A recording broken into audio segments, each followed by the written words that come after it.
IDTV మన ఉనికి మన వాణి.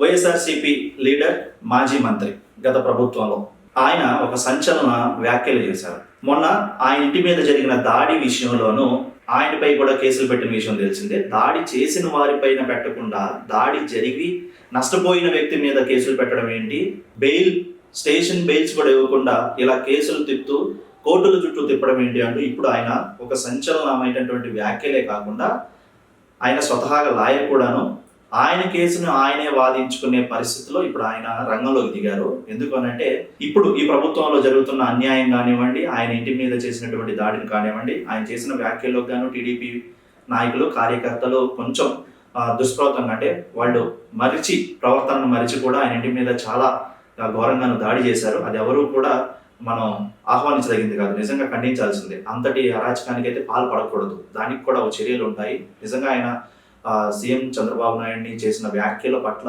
వేరే రకంగా కూడా యాక్షన్ తీసుకోవచ్చు, చర్యలు తీసుకోవచ్చు. కానీ ఇలా హింసాత్మకంగా కుటుంబ సభ్యులు ఉన్నప్పుడు వెనక ముందు ఆలోచించకుండా దాడికి వెళ్ళడము, ఇంటిని తగిలి పెట్టడం, ఆ తర్వాత ఆయన రకరకాలుగా ఈ కేసు విషయంలోనూ దుర్భాషలాడినటువంటి వ్యాఖ్యల పరంగా గాను సీఎంని, రాష్ట్ర ముఖ్యమంత్రిని ఇలా తిట్టినందుకు గాను కేసులు కథ నడుస్తున్నాయి. అయితే ఇంతకు ముందేమో ఆయన స్టేషన్లో ఉన్నప్పుడు ఇటువంటివి ఏమీ జరగలేదు, కేవలం నన్ను ఒక రకంగానే చేశారు. కానీ ఇప్పుడు కొద్దిగా మాట మార్చి కన్ఫ్యూజన్ లాగా ఉంది ఇదంతా కూడాను. ఎందుకు అనంటే తన మీద ఫిజికల్గా చర్యలు జరిగాయి స్టేషన్లో అనేది ఆయన చెప్పుకొస్తున్న మాటలు. అయితే నా ఇంటి మీద దాడి చేసిన వారినేమో స్టేషన్ బెయిల్తో విడుదల చేసేశారు, హాయిగా తిరుగుతున్నారు. దాడులకు పాల్పడిన వ్యక్తులను అసలు కఠినంగా శిక్షించనే లేదు.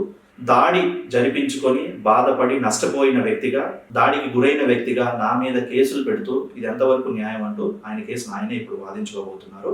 సో సంచలనంగా మారింది. తాజాగా ఆయన చేసిన వ్యాఖ్యలు అయితే ఇంకా సంచలనంగానే మారాయి. తనను ఫిజికల్గా కూడా పోలీసులు హింసించారు అనేది ఇప్పుడు ఆయన చెప్పుకొస్తున్నటువంటి వాదన.